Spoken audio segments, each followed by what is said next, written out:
Eugenio, could you talk about what appealed to you about your character as Ruby's choir teacher? It's such a fun role.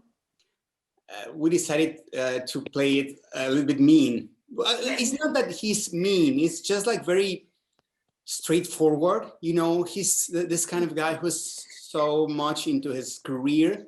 When he meets Ruby, he understands that she has a talent.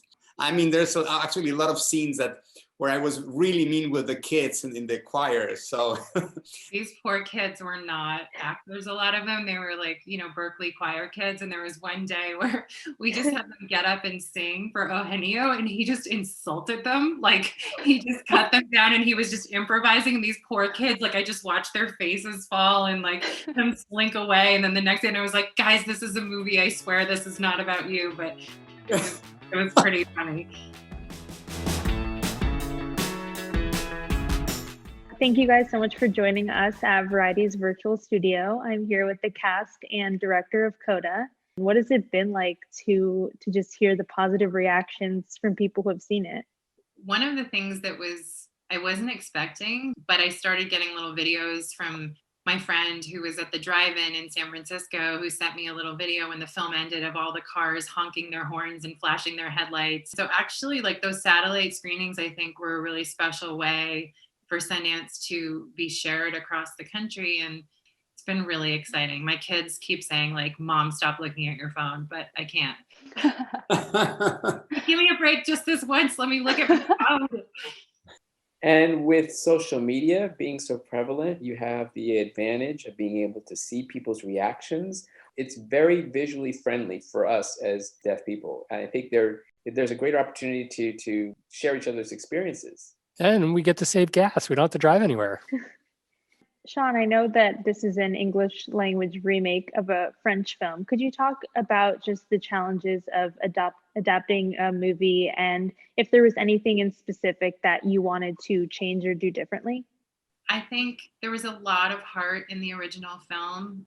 I think I felt invested in, you know, making sure that the deaf characters in the film had rich journeys and full characters as well. I took the things that moved me and sort of the parts of it that worked, and then I really allowed myself to reimagine this family in this very specific place that I knew really well, because I grew up in Cambridge, Massachusetts, and I thought there was just something really interesting about showing this like very blue collar, insular world that we don't often get to see with, you know, the lives of these fishermen, and then also sort of the element of, you know, deaf culture and being a coda and being between the hearing and the deaf world. So, you know, there was a lot to explore. And I had to learn what fishermen's lives look like, and I had to experience that. So that was interesting. And also to be a deaf son and to have a hearing sister, I had to figure that out. And I had to really understand that dynamic of how the parents relied on the sister and how I was the brother who wanted to be independent. And I would talk to Sean about that. We'd have really deep conversations, and it was great. Agreed. I remember Sean and I had sat down at one time, and she explained her vision for the character of Frank Rossi. And she said that the gentleman dropped out of school. He didn't graduate. He just joined on with his father's fishing boat. And there was this robust fishing environment. And, you know, we had our language, we had a small community. We didn't interact so much in the deaf community. We were focused on our family. And when she explained that to me, it gave me a vision. And then that led to our sign choices, and then that influenced our character. I didn't know any sign language prior to Coda, but I remember I've always been fascinated and I've always wanted to learn ASL. So I was over the moon that I was given this opportunity. I learned ASL for 9 months. And then when I got to set and I met Marley, Troy, and Daniel, they really kind of like took me under their wing and helped me grow. And I fell in love with the language, and I'm still learning it now. It's also rare we get to see such authentic stories about people who are deaf. And Marley, Troy, and Daniel, I wanted to just ask what it means to be able to share this kind of story. It's so real. It's so real. Sean really understood our perspective as deaf people, only because she collaborated with us, with the community. It's not something that you can't do. You can do it. It's obvious you can do it.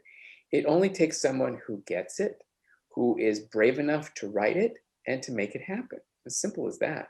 What strides do you think that Hollywood still needs to take to accurately portray deaf people on screen and in movies and TV shows?